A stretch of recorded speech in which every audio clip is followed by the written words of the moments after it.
Hey there everybody, I'm Mark Crilley. I'm back with another How to Draw video, and I did a video a while back, how to draw realistic manga faces. It was a male face.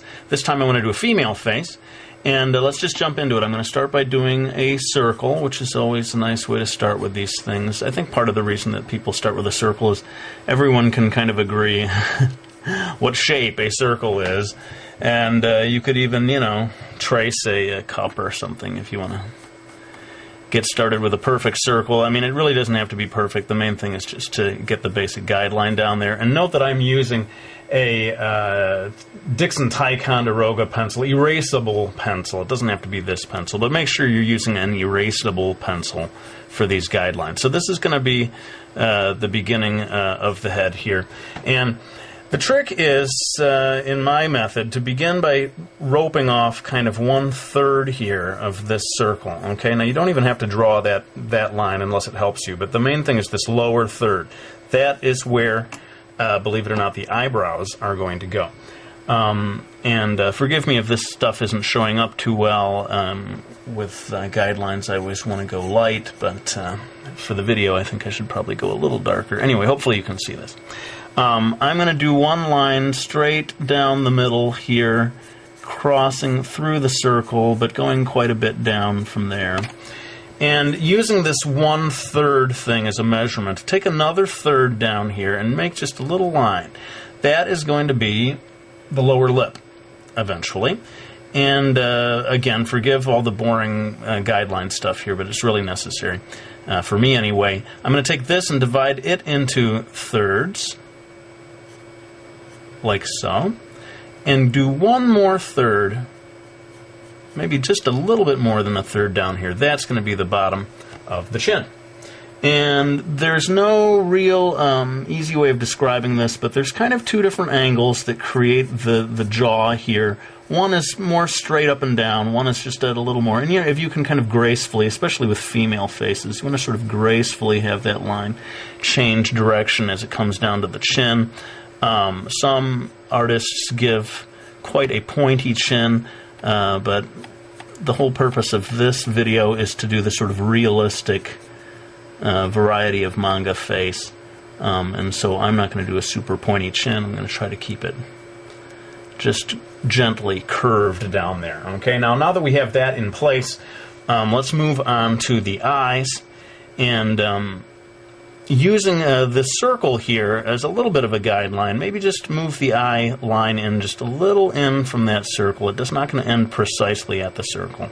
But take this space that you've just created here and divide that into thirds, roughly into thirds, and this gives you the distance of the eyes. I would say for the shape of the eyes, it's considerably closer to this line than it is to this line down here. And this is not a video about how to draw eyes, it's more about how to locate the eyes on the face.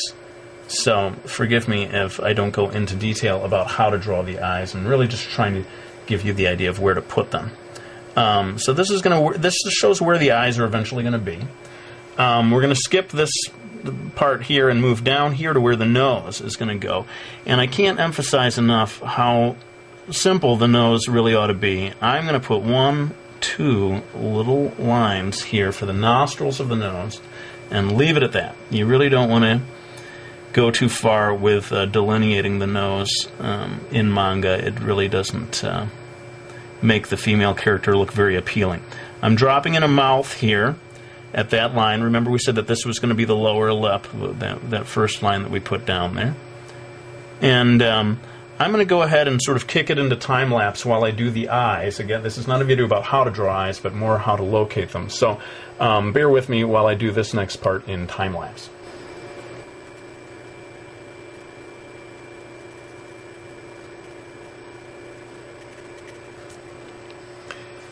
Okay, so I've got the eyes put in here now. Notice that there's just a little bit of a line for the eyelid. You don't have to do that, but I like the look, so I've added a little bit of the fold of the eyelid above there. The eyebrows are going to go right along this first line that we drew way back when we started this exercise.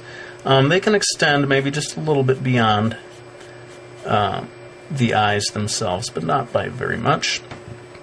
And then I am going to go ahead and drop the neck in here. Different artists have different preferences for how wide they want the neck to be. You just find your own comfort zone there as to what looks good to you. And I'm going to go ahead and draw shoulders in here. These shoulders may be not anatomically realistic, a little small from side to side, but it has a nice sort of manga look. You're always trading off between truly realistic manga, or truly realistic anatomy, and something that still looks like manga when you're doing something like this. Again, I'm going to drop the hair in right now. I'm going to do this all in time lapse just to save time, keep this video short. So many different hairstyles. That's a whole nother video. In fact, I've done videos about that, and we'll hopefully do more. But I'm going to go ahead and draw the hair all in time lapse.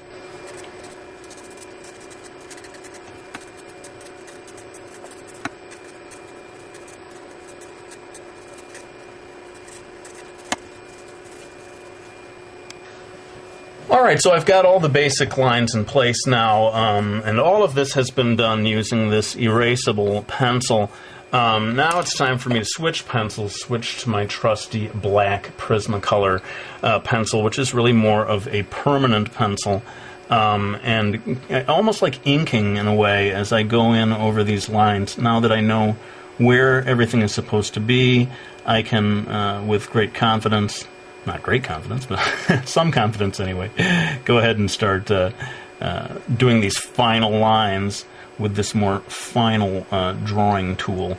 And again, to save time, keep this video at a reasonable length. I'm going to go ahead and kick it into time lapse and finish it up, and then come back to give you some final words.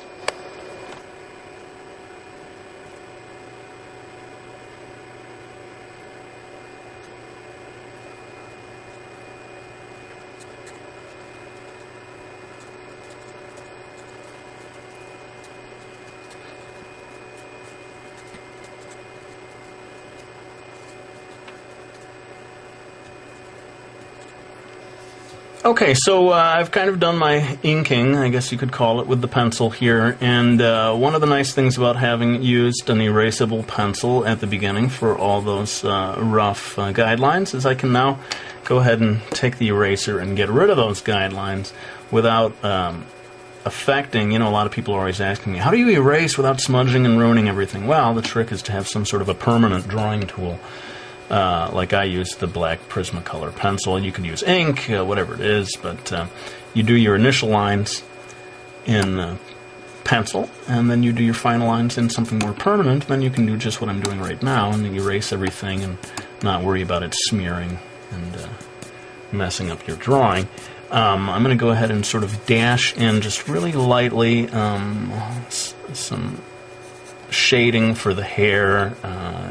Again, that could be a whole nother video, and I'd be happy to do that for you, but I just want to finish this up real quick. And I just want to, while I'm doing this, let you all know that very soon, within the next week or so, I will be able to make an announcement about my next project, my next graphic novel project. I've got a publisher. Everything has fallen into place, and in fact, it may be in stores as soon as next summer. And with my next video, I want to give you a little sneak peek of that and sort of let you guys in on the big secret that I've been keeping up my sleeve all these months. So anyway, I think we've probably done enough on this drawing for now. Let me go ahead and thank everyone who has bought my manga series Miki Falls. I greatly appreciate the support. And otherwise, I think we've done all we need for today. I really hope you found this video useful, and I will be back with another one real soon.